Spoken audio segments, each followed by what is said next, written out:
क्या आपको कभी ऐसा लगा है कि जिंदगी रुक सी गई है, जैसे कुछ भी नया नहीं हो रहा है, जैसे आप एक ही जगह पर अटके हुए हैं? अगर हाँ, तो ये वीडियो सिर्फ आपके लिए है। आज से आपकी जिंदगी बदलने वाली है, तैयार हो जाओ। तो महाराज जी का ये संदेश आप सबके लिए बहुत ही अद्भुत होने वाला है, इसीलिए क्रमांक के साथ में बने रहिएगा। आइए प्रारंभ करते हैं आज के इस दिव्य क्रमांक को। कभी आपने सोचा है कि इस दुनिया में आपका असली मकसद क्या है? क्यों आप हर सुबह उठते हैं? अगर आपके पास इन सवालों का जवाब नहीं है तो अभी यही सोचने का समय है। महाराज जी कहते हैं कि स्वयं को पहचानो, अपनी ताकतों को पहचानो। हर इंसान के अंदर अनगिनत संभावनाएं छिपी होती हैं, लेकिन सिर्फ वही लोग कामयाब होते हैं जो अपनी सच्ची क्षमता को पहचानते हैं। महाराज जी कहते हैं कि डर से बाहर निकलो। डर ये सबसे बड़ी रुकावट है। डर हमें रोकता है, हमें आगे बढ़ने से, बड़े सपने देखने से। लेकिन याद रखो, डर सिर्फ एक भ्रम है। हर सफल इंसान ने किसी न किसी डर को हराया है। आप भी ये कर सकते हैं। डर को अपने इरादों से छोटा बनाओ और देखो कैसे दुनिया बदलती है। महाराज जी कहते हैं, सपने सिर्फ सोचने से पूरे नहीं होते, मेहनत तो करनी पड़ती है, दिन रात जलना पड़ता है। सफलता उन्हीं को मिलती है जो अपने लक्ष्य के लिए जी जान लगा देते हैं।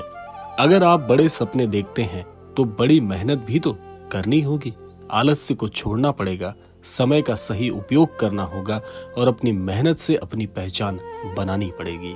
महाराज जी कहते हैं कि एक व्यक्ति सही सोच और सही नजरिए से अपने हर एक सपने को पूरा कर सकता है। आपकी सोच ही आपकी असली ताकत है। अगर आप सोचते हो कि आप कुछ भी कर सकते हो तो यकीन मानो आप जरूर वो काम कर लोगे। लेकिन अगर आपकी सोच ही नकारात्मक होगी, आप हमेशा परेशानी में पड़े रहोगे, तो कुछ भी नहीं बदल पाएगा। आपकी सोच आपकी दुनिया बनाती है। हमेशा सकारात्मक सोचो, हमेशा आगे बढ़ने का नजरिया रखो और देखो कैसे जिंदगी खुद ब खुद बदल जाती है। महाराज जी कहते हैं, जिन व्यक्तियों को जीवन में अपना लक्ष्य स्पष्ट तरीके से दिखाई देता है, ऐसे ही व्यक्ति बहुत शीघ्र सफल हो जाते हैं। क्या आपका कोई लक्ष्य है? अगर नहीं, तो सबसे पहले ये आपका बड़ा कारण बन जाता है, जिस कारण से आप बार बार असफल हो रहे हो या सफलता मिलने में देरी हो रही है। ये सबसे बड़ा कारण है कि आप अभी तक वहीं खड़े हो जहां से शुरुआत करनी थी। लक्ष्य के बिना जिंदगी एक भटके हुए जहाज की तरह होती है। लक्ष्य तय करो, एक योजना बनाओ और रोज छोटे छोटे कदम उठाकर उसे पूरे करने में जुट जाओ। लगातार मेहनत से ही आप अपने सपनों को हकीकत में बदल सकते हैं। महाराज जी आगे कहते हैं, असफलता से सीखें। असफलता ये एक शब्द नहीं, बल्कि सफलता की पहली सीढ़ी है। जो असफलता से डर जाता है वो कभी जीत नहीं सकता। असफलता आपको मजबूत बनाती है। हर गलती से सीखो, गिरो, लेकिन उठकर फिर से चलना सीखो। यही जीतने का असली महामंत्र है। महाराज जी आगे कहते हैं कि जीवन में सही लोगों का चुनाव करना बहुत जरूरी है। आप उन्हीं की तरह बनते हैं जिनके साथ आप सबसे ज्यादा समय बिताते हैं। अगर आप सफल होना चाहते हैं तो सफल लोगों के साथ रहो, प्रेरणादायक किताबें पढ़ो, अच्छे विचारों को अपनाओ। सही माहौल और सही लोग ही आपकी सफलता को आसान बना सकते हैं। आगे महाराज जी कहते हैं, स्वयं पर भरोसा रखो। आपकी सबसे बड़ी ताकत क्या है? आपका स्वयं का आत्मविश्वास। अगर आप खुद पर भरोसा नहीं करेंगे तो कोई और क्यों करेगा? खुद पर विश्वास रखो, चाहे दुनिया कुछ भी कहे। जो खुद पर भरोसा करता है वही असंभव को संभव बनाने की सामर्थ्य रखता है। इसीलिए महाराज जी कहते हैं कि अब समय आ गया है, सोचो मत, बस शुरू करो। अगर तुमने ठान लिया तो कोई भी तुम्हें रोक नहीं सकता। जिंदगी तुम्हारे हाथ में है, उसे वैसे ही बनाओ जैसा तुम चाहते हो। तो इसीलिए महाराज जी कहते हैं कि बहुत से लोग यहीं पर गलती कर बैठते हैं। वो गलती क्या करते हैं?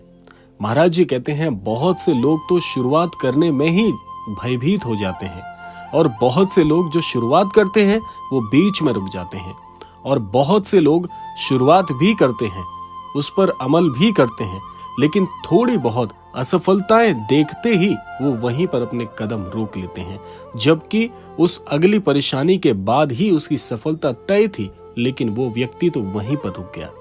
इसीलिए ये सारी गलतियां करने से बचें। महाराज जी कहते हैं कि जीवन में सबसे पहले एक शुरुआत करने की योजना आपके दिमाग में होनी चाहिए। उसके बाद उस पर अमल करके शुरुआत करना यानी पहला कदम रखना व्यक्ति का परम कर्तव्य होना चाहिए। उसके बाद अगले स्तर पर आपको काम करना चाहिए, और काम करने के साथ साथ मस्तिष्क में दो बातें बहुत स्पष्ट होनी चाहिए कि जो काम आप कर रहे हैं उसी काम में आपको सफलता भी मिलेगी और असफलता भी मिलेगी। ऐसा कभी नहीं हुआ कि कोई व्यक्ति किसी काम को करके प्रत्यक्ष रूप से उसमें सफल ही हुआ हो। हर व्यक्ति जो आज आपकी नजरों में सफल व्यक्तित्व को रखता है वो कई बार असफल हुआ होगा। आपको केवल उसकी आज की सफलता दिख रही है, लेकिन उस सफलता के पीछे जो अनेकों असफलताएं उसने झेली हैं उसे आप नहीं जानते। इसीलिए व्यक्ति का नजरिया ये होना चाहिए कि मेरा एक लक्ष्य है, उस लक्ष्य में या उस लक्ष्य को प्राप्त करने में जितनी बार मैं असफल होऊंगा मैं उसे झेलता रहूंगा, लेकिन जब तक वो लक्ष्य प्राप्त नहीं होगा तब तक मैं नहीं रुकूंगा। इस योजना के अंतर्गत जब आप अपने जीवन में चलना शुरू करते हैं तो आप देखते हैं कि आपकी सफलता बहुत ही स्वर्णिम हो जाती है। जितने भी लोगों को आज आपने सफल देखा होगा या सफलता के पायदान पर देखा होगा, वो लोग कई बार असफल हुए हैं और उनकी कई बार की असफलता ही आज उनकी सफलता का परिणाम स्वरूप बनकर उभरी है। इसीलिए सफलता असफलता के साथ जुड़ी हुई आती है। कोई व्यक्ति आज तक इस धरती पर ऐसा पैदा नहीं हुआ जो जन्म के साथ ही एक लक्ष्य तय करने के बाद पहले प्रयास में ही सफल हो गया हो। इसीलिए कहा जाता है कि अनेकों असफलता का परिणाम एक बड़ी सफलता होता है। इसीलिए असफलता से मत डरो। महाराज जी कहते हैं ये जो छोटी छोटी असफलताएं आज आपको दिखेंगी अपनी राह में, यही आपको सफल होने के सही महत्व को पहचान दिलाने में आपके लिए कारगर सिद्ध होगी। तो इसीलिए असफलताओं से सीखने वाला व्यक्ति बहुत ही दीर्घगामी सफलता का परिणाम जीवन में शामिल कर पाता है।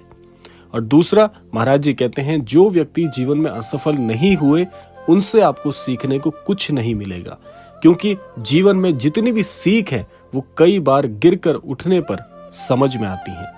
इसीलिए असफलता आपकी सबसे बड़ी शिक्षक है, ऐसा महाराज जी बताते हैं। और यही असफलता आपको ये बताती है कि जीवन में कौन सा काम करना है और कौन सा नहीं। जिसके पास ये ज्ञान नहीं है वो जीवन में कभी आगे नहीं बढ़ पाया है। तो इस क्रमांक के माध्यम से यही कामना करना चाहेंगे कि आज के इस क्रमांक की सारी सीख आपके जीवन में बहुत ही कारगर हो और हर व्यक्ति जो इस क्रमांक का श्रवण कर रहा है वो अपने जीवन में बहुत ही अद्भुत सफलता को प्राप्त करे। इसी कामना के साथ समय आ गया है विदा लेने का, और विदा लेने से पूर्व समय है रोजाना की प्रार्थना का। यही प्रार्थना करना चाहूंगा कि श्री महाराज जी सभी को सन्मति और सद्बुद्धि की प्राप्ति कराएं और इस संपूर्ण सृष्टि का, इस संपूर्ण लोक का कल्याण हो। इसी कामना के साथ विदा लेते हैं। मिलते हैं अगले क्रमांक में। तब तक के लिए जय श्री राम, जय गुरुदेव, जय उत्तराखंड।